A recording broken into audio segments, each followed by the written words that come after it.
Hey everyone, we're going to go through all the results these past 2 weeks, so I don't think we did one for a while yet. And look, today I'm feeling a bit lazy because I just want to chill, so here we go.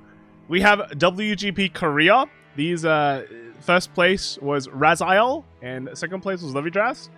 Then we had third place was another Raziel, and fourth was the Messiah. So you have to remember, Korea is playing the JP format, and they are playing set 6. Have been seeing Messiah do okay at locals levels, but we haven't really seen it pop up a bit like on the higher end yet.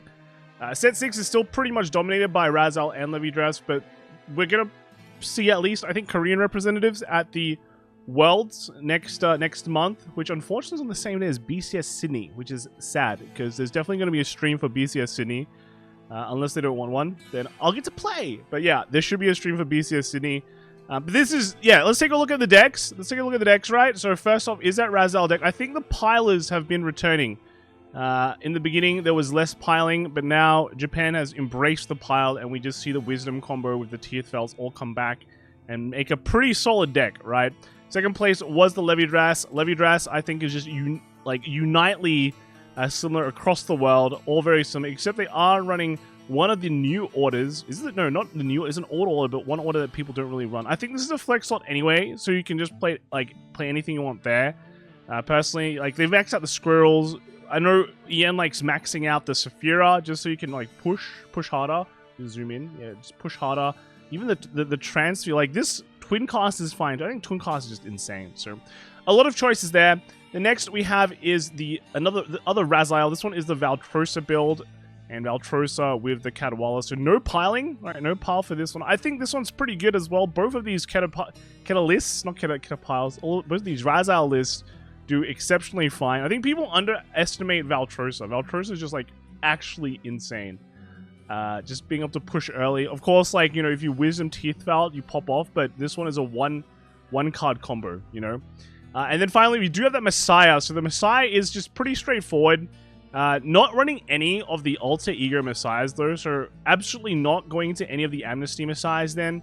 But then you just go into, you have your good Lady Battlers now, you have your good Stride Fodders, and you just play normal solid Vanguard in a way. Not running Elder Breath though, going into the purple OT, and then just with the new front triggers that just kind of 4x of the new front triggers that let you get more soul and draw more cards. This is kind of the crux of the entire thing. And just playing 8 of the Stride deck, G-Zone, because you're not running Amnesty, so no Exilix, not running Exilix, so you can just always combo off and just surprise your opponents hey, guess what Stride deck I'm running? It's actually Messiah, even though I'm only running 8 cards in the G-Zone. So yeah, pretty cool. I'm really excited to see Messiah doing better, simply because it's a change in the meta. And then after that we have is Chile. All right, this week at Chile. I think this is one of the few Leighton tournaments that's been going on. Leighton finally getting their own BCSs. But we look at this, and this is Leighton full of the Odium decks, while EU English, a lot of the Levidras, and then Japan dominated by the Raziel. So every region has its set 5 champion, right? So Leonardo first Odium, second was Mauricio with the Odium, third was Miguel with the Levidras, and fourth was Maddie with the Odium. I'm interested to see how many people actually showed up. If you look at some of the TCG tournaments in Leighton, they get a lot of numbers. So I'm just curious to see how many people show up for the Bushiroad ones, since it's a new region for Bushiroad to enter, right? Well, maybe it's not new, but finally support, right? So first off, we have that Odium deck. I do think most of these Odium decks will be quite similar. I do like that they're all taking the double cycler builds. This one's only going 6, right? So 4-2 split there. So you're able to put in some of the Sagas, some other extra cards, I guess, Orleans. And then we have this one. This is the Datana. So these are basically just all the flex cards that you're putting in. And then after that, this one is not running of the Datanas, going 8x of the double cyclers, which I think is fine as well. And then this only gives you 2 slots on this. Double cycler is insane just because if you open cyclists early, you just keep on drawing and you feel like a god, right? That's just how it is. Your OG cycler, your Laminas can also help you build a board, and you don't have to soul charge, which is nice. But it can help you build a board, which is pretty important. So pretty cool. And then next we have is the Levidras. The Levidras, again, quite similar to a lot of builds.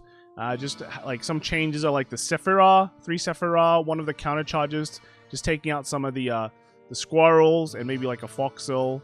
But yeah, overall, you got the twin cars, you got the Meteoric Habitats, all we've seen before.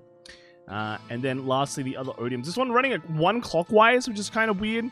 I guess the other text here has been like 3 cycler, which is... You could say Chile might have some issues getting some stock, right?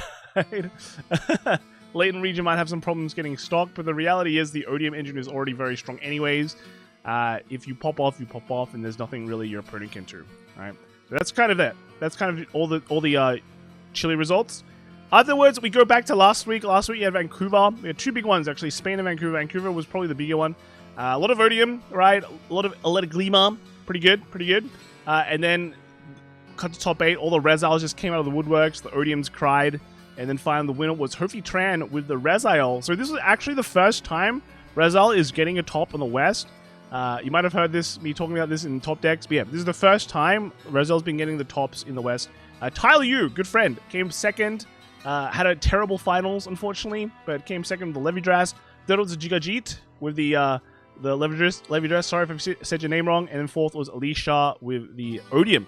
And we have the list here. So this is a non-pile list coming in first, which is great, right? It's just showing that it's... I don't know how to say it, right? So Japan's like moved back towards the pile list, probably because of the influence from nationals.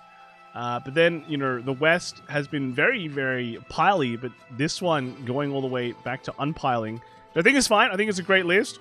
Running double maples, just getting free cards seems pretty good in a meta if you ever face against things like ever have removal.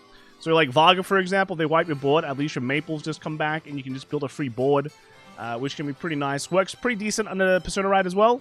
Running 1 Liel as well. I don't know if there's just like a tech against the Blangdemise, which is a tech to like, you know, extra PG, or is it just because it's DSR, right? And if you're an Erika lover, if you're a DSR fan, then you put it in just because it's the 1 slot anyway.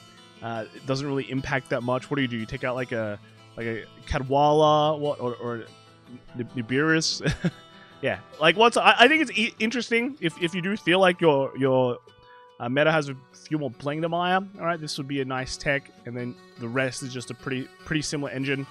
After that, we have the Levidras. So Levidras, this one is running is it Gabreg, right? We're running Gabreg I think it's for the mirror. So if you play this down, and then you're playing against the mirror, this can kind of give you an edge if you're willing to invest the slots. So I guess it's pretty interesting, pretty cool. Against overall against everyone else, it's pretty good. Even like against Rezile, they usually have like a 1 on the board. They probably have like a 2 somewhere, or 1 and a 3, I guess, is probably what's on the board. So this can at least pop that off and get like a Sentinel restrict, right? Which is nice. But yeah, overall, you sacrifice. I think you sacrifice like either Squirrel slots or the Saphira slots for the Gabreg slots. Also running 1 of the Nectar. So I guess like you could Nectar and like combo and make something really big and have a Sentinel restrict. So pretty cool, pretty interesting. And then here is the other Levidras one. This one is running a more standard build. No Gabreg, just, Mythiop Habitat 1x when you've pretty much maxed out most slots, like 3 Saphira, 3 Squirrel, 3 Foxels, or you can probably change the numbers a bit to see what you like. But yeah, just kind of play very, very normal, right? Very standard. Max them out. Well, max out as much as you can, and then just put the Mythiop Habitat as like an extra slot.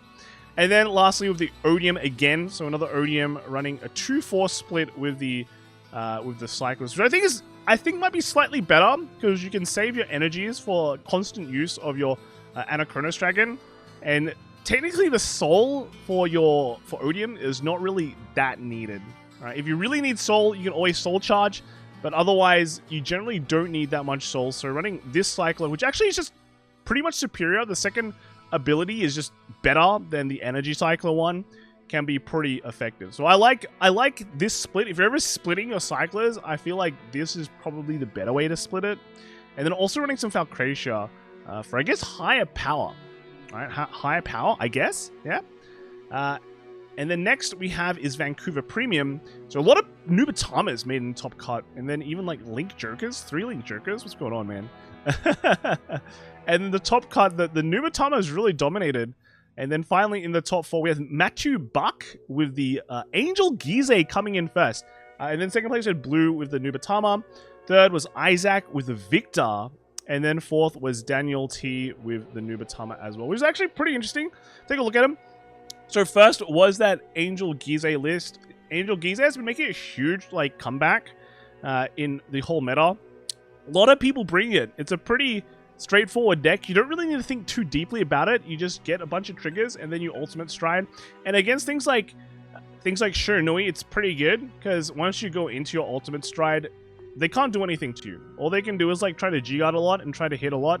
But otherwise, there's that, right? The only thing you lose to is Ghidorah. And in a way, a lot of people are running the Shiranui to counter Ghidorahs. And there's really not that many Ghidorah players outside of America, because Ghidorah overall is not an easy deck to build. That's just the reality of it, right? But then in America you have a lot of Ghidorahs, but then you'll have a lot of Shiranuis, which has a decent matchup against the Ghidorah. And then now you have this weird triangle where your Angel Gize should be pretty good against the Shiranui. And then also you have Katrina in there somewhere. Katrina versus Nubatama is pretty a 50-50, I guess. So that's pretty interesting. And then the matchups against Angel Gize can also be maybe 50-50.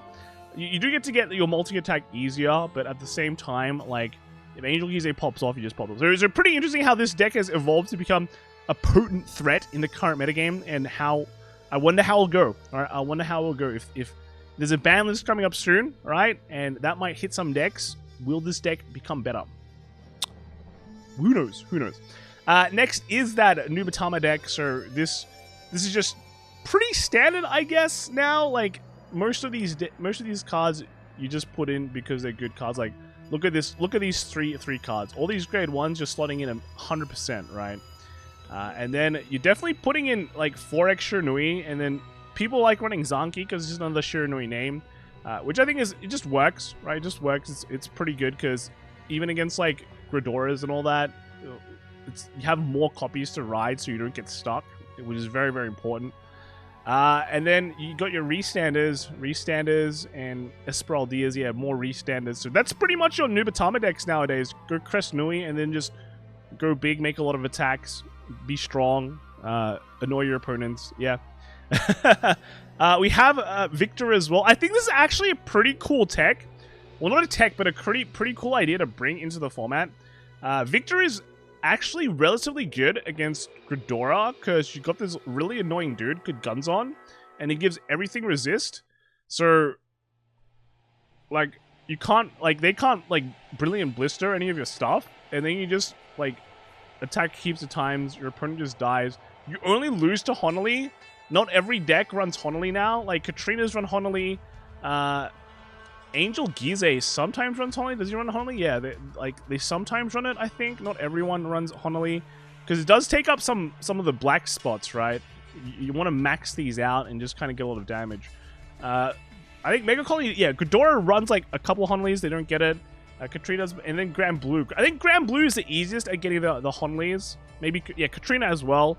But again, if your format is now much more diverse, it's not just Grand Blue versus Katrina anymore. You've got Shiranuis there, then this can do pretty well, right? Because you can give your whole board resist, you just attack a bunch of times. There's no way they're able to guard, and then you just kill your opponent. Even if they have one Honolly, I think you can do a lot of damage and a lot of attacks. They'll need something 2 Honollies to be able to really stop your Suzanne Rush. I think we did a video with Steven a while back from maybe last year. Yeah, last year after Worlds, we did a video about his Victor deck, and it was pretty good. It was I think it's still relatively relevant. The only change has been we got in the new grade 1s, and he's running 1 copy of. So if you want to have a call there or a discussion on why the deck is good, then you can take a look at that. Next is just another Shiranui list as well. So another Crest Nui. There's no way you're not running Crested Nui at the moment, I think. So again, look at the core. Most of the core is there, and then Shoujoji grade 2, bunch of Restanders. Life's good. Then on to Spain for standard. Spain standard, just amazing amounts of Levidras, no Reslial there. Like only 2 Razal, 2 Shoujo Doji. And then the top 8, half of the Levidrass has disappeared. Razal stayed strong. And the winner was actually Dominic with the Razal deck. And then Carmelo was second with the Luad. So we had a big Keta stand right there. Ludovic was third with the Levidrass, and then Styles was fourth with another Levidrass. So taking a quick look, so this Razile was actually a Pal Razile, so you got the Wisdom combo. Still able to stick in a grade 1 Maple as well to work it out. But otherwise, yeah, the rest of it is just pretty straightforward. Your Pile, your Solgaon, and your 1 Maple, and then you just beat up your opponent, right? Pretty straightforward. Next was the Luad. So Luad was pretty interesting. Kind of like Stride decks are pretty disadvantaged in the current format simply because going long game is hard because everyone is strong. Especially like you have Levidrass that can snowball going first. You have Rezal that can snowball going first, but can play a long game as well. So it's very hard to do that. But in a way, like Luad has been able to play a really lame long game and still scale as well. So out of all the Stride decks, even in Japan, it was doing the best. Just being able to fish out, I guess, PGs is a pretty good tech. Yeah, it's a pretty good tech. This one is not running anything like Hostage, though. It's just running a normal Luad deck that just can, I guess, sustain itself enough to win. So pretty interesting, pretty interesting. And then after that, we have just the Levidrasses again, like 4 Sephira, 3 Scroll, just max them out, right? And then another one here as well. This one's running the 1 Gerbreg tech. 1 Gerbreg to replace, I guess, 1 Squirrel, because only 2 Squirrel is pretty low. I think, is that only 2? Wait, is that 2 Charmnet? 2 Charmnet is... 2 Charmnet seems sus. This one seems a bit sus. But also running 1 Nectar as well. So just having a lot of techs. All right? And then finally got Spain in premium. 3 Nubatama, 3 Mega Colony, and then 1 Neo Nectar and 1 Genesis. And then the winner was Kevin with the Nubatama coming first. Second was Dave with the Katrina. Third was Nick with the Mega Colony, and fourth was Nicholas with the Nubatama as well. So the decks, again, we got the Shirdui, right, Crestnui. Pretty similar build to everything we've seen so far, right? Nothing too deep. Second was Katrina. So Katrina making a comeback. It's insane that we haven't seen that many now, but this one's running a Mistoff build as well. Like Katrina into Mistoff seems like a pretty crazy tech, right? This is not running the American Ines build. It's just running normal Asha with Stan Pyrenees. And then I guess, yeah, the one-off Mistoff tech seems pretty crazy. I guess you Mistoff them and there's no way they can guard, right? It's like life's good when you Mistoff them. Third was that Mega Colony. This is Flagberg? Flagberg Mega Colony? This is not the Mega Colony we normally see. Normally it's just Darkface, but only 1 Darkface, and then Flagberg with the Inlet Pulse. Wow. Wow. Okay. Flagberg. Okay. All right. And then fourth was another Nubatama, right? Another Crestnui. Should be, yeah, definitely Crestnui. So yeah, that is all the list the past 2 weeks, right? If you have lists from your BCSs, don't forget to just submit them to Fuzzy. His service relies on you submitting lists, all right? And he does dedicate a lot of work. So thanks everyone for submitting your lists. Normally, a lot of people also post them on VG Top Decks, so we can take a look at them there too, in a more how do we say it, friendly setting, not all business. So yeah, there's that. Anyway, thanks everyone for the list, and we will see you all next time. All right, bye.